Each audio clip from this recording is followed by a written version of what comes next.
Good morning, this is VJ Franz K, and we are talking about the SEQ TRAK from Yamaha.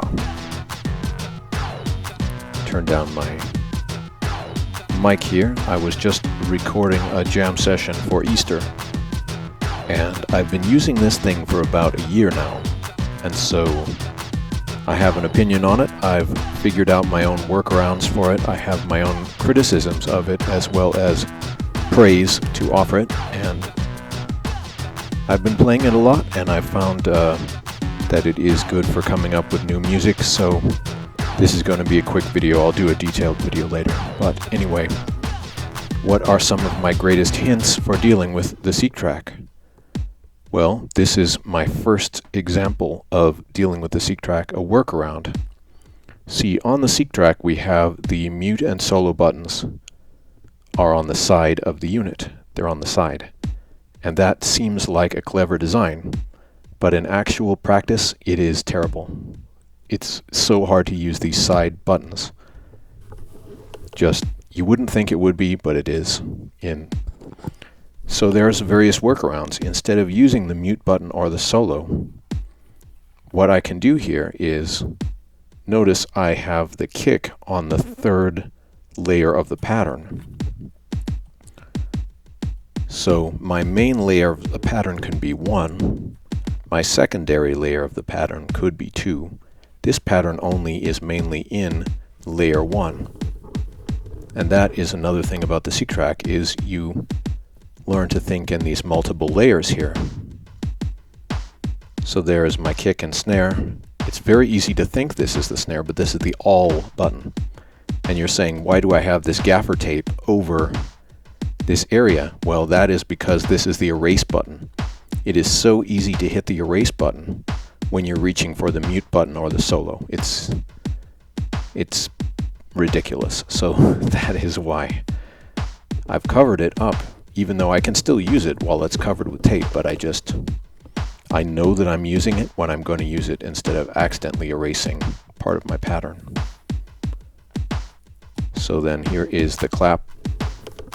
And if I turn the all, it will change everything to layer 1, 2, or 3 of the pattern. So in this pattern I have it all on 1, and there's almost nothing on layer 2, but on a lot of my patterns I have at least an A and B section, so I need to flip back and forth between part A and B. See, I was just starting to write the B part there. But anyway, there's another thing. For copying the sections, I copied this from the manual here. You have to hold the part for 2 seconds, and then you can read the manual about how to do it, but it's not obvious. But once you learn how to do it, it becomes a little bit easier to use. And once again, it does use the side buttons. Oh well. But the thing is that once you have if you have one empty layer of the pattern, then that can act as my instant mute for everything. And I found it is more convenient to use this to mute the patterns than actually use the mute button. So my own personal workaround, everyone's going to have their own. But anyway, so here we have synthesizer 1, which is often used as a bass line. Doesn't have to be. So there it is. And then another thing I wish is that I'm probably going to mark this with tape, or I'll get, professional quality stickers later instead of just this gaffer tape. But you notice that there is no clear visual separation except for that line there between this, which is the sequencer section of the SEQ TRAK, of course, and then this, which acts as a keyboard. So I can be playing this part here. This is the synthesizer 1, and that's overriding the sequence in there if I do it. And then if I light this one, it's recording, so I can record new things into that.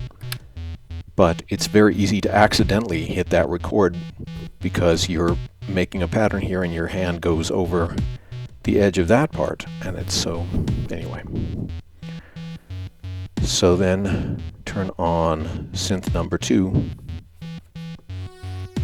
Okay, interesting. So that is in section 2 there, but synth number 2 is often used as a treble or a pad synth. Of course, you could use that as a bass line too, or something else. You could reverse it. And then synth number 3 here is the DX synth. It's got the sound of a Yamaha DX7 with FM synthesis. So these sounds can be good, and a lot of them, now see, I press it down, so this is how we know what I'm editing, and what I'm editing is flashing there. So now, see, this one has the chord section engaged, so it'll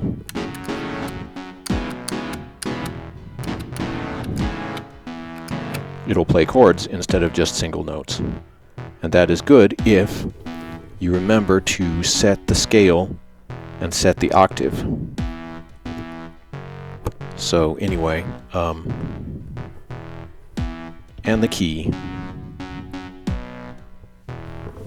So these keys at first don't make much sense, and I wish there probably is a way to set these as the keyboard keys instead of these, but the other thing is use the computer editor, and I really do recommend using the computer editor. That is a pro tip, because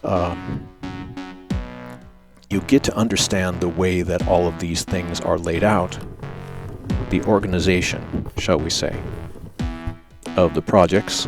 To switch the project, I hold the project button.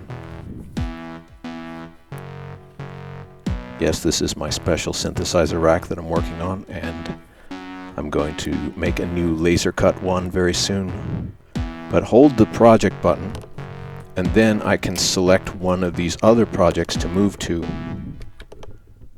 So here's another project, and the thing is, we only have 8 project areas, and that is ridiculously small memory for the present day. And the thing is that these are basically MIDI sequences, so they cannot take up very much space and memory.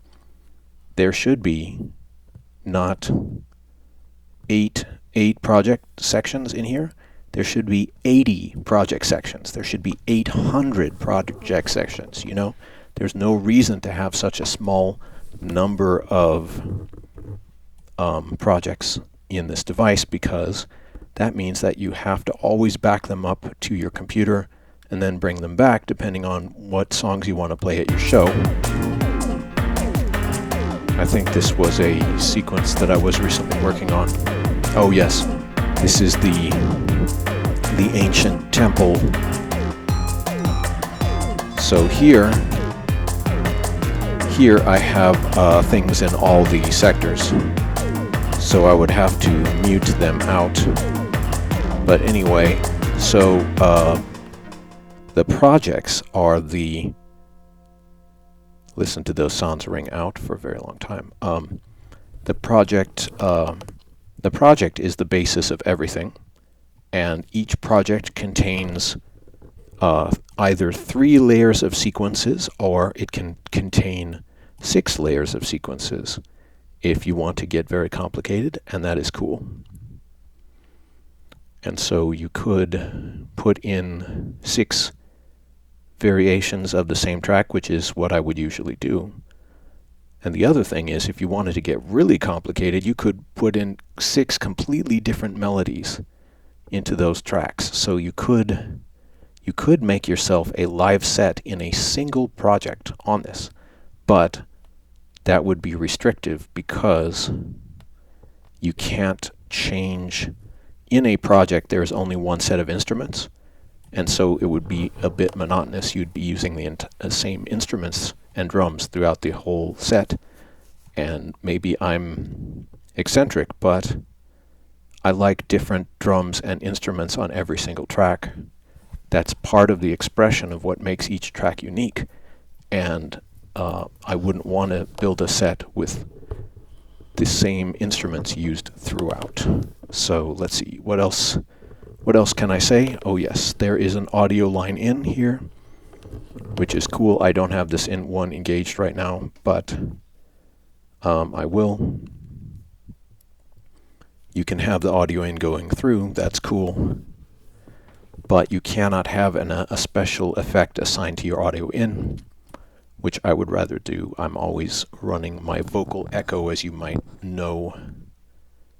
I like echo and can build up harmonies that way. But, I would like effects on that, and I'm going to complain again about the 1/8 inch jacks on synthesizers, and you say, oh, well, it's okay, everything's getting small, but they break. They break in regular use. If you're in a band or something, even if you are careful, someone else that you encounter is going to be not careful. And you dealing with them might result in it breaking. So it's like instruments for stage use have to be strong.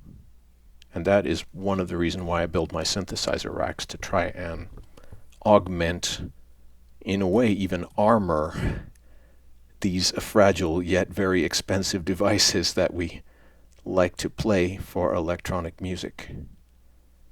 And about the build quality on the SEQ TRAK, well, it feels like a real thing, but it is very light and plasticky. And they aren't kidding when they say it feels a bit fragile. So indeed, I have bought the deck saver lid that can go over this to protect the knobs and keys I suggest. You can see I've used these pads quite a lot. I'm not sure when this break in the plastic surface occurred. Maybe it was when I was transporting it to or from a gig or something. And, but some of the paint or plastic was broken away. It still has not interrupted the usage of this slider. And as you notice, it's one of my trademarks to play wearing gloves. Part of my performance uniform, you can say. But these do work with gloved fingers, which an iPhone or that type of thing doesn't work with gloved fingers. So most people will not care about that, but it is something interesting to notice. Let's see, what else can we say about the SEQ TRAK? Well, I am enjoying using it. I do wish it had a screen, because these are clever to use, but it's hard to read them, and it's hard to read the red text on the black. I thought the black would be better for the aesthetic and all of that, but ironically it is harder to use than the other one, which is white and orange. So if I had known that, I might have picked the white and orange one instead, and who knows. If I get another SEQ TRAK as a backup, which I might do, because, well, frankly, it could get broken on the stage. I will get a white and orange one also, to be Unit 2 or something, whatever you would call it there. But anyway, SEQ TRAK, let's see, project, what's in this 7th project? Alright, here's a more basic project, so we can just talk about things. Let's see, so yeah, I have it in the blank zone here. So I just started to build up other sequences there. The sound quality is good on the SEQ TRAK. It does sound like a large, clear, crisp instrument, so that's good. It's digital, but it has a lot of analog-y sort of sounds in it, so that's cool. And of course, as the word seek suggests, you can use it to sequence other things which are true analog. and you can connect the MIDI with this. Oh yeah, the proprietary MIDI jack. It's a special jack. This is not an A or B type mini jack MIDI. This is a proprietary cable. Bad choice, bad choice. Oh well, it is what it is now, but please do not design things like that. So let's see, what else?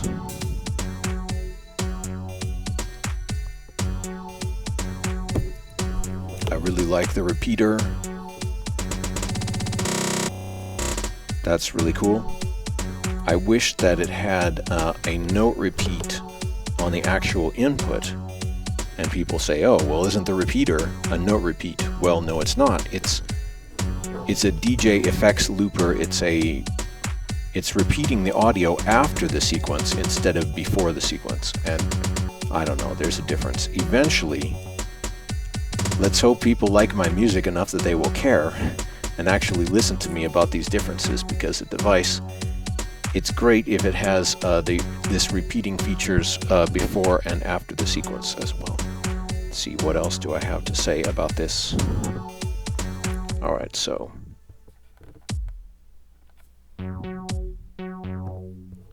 then here is this sequence. Very, very simple.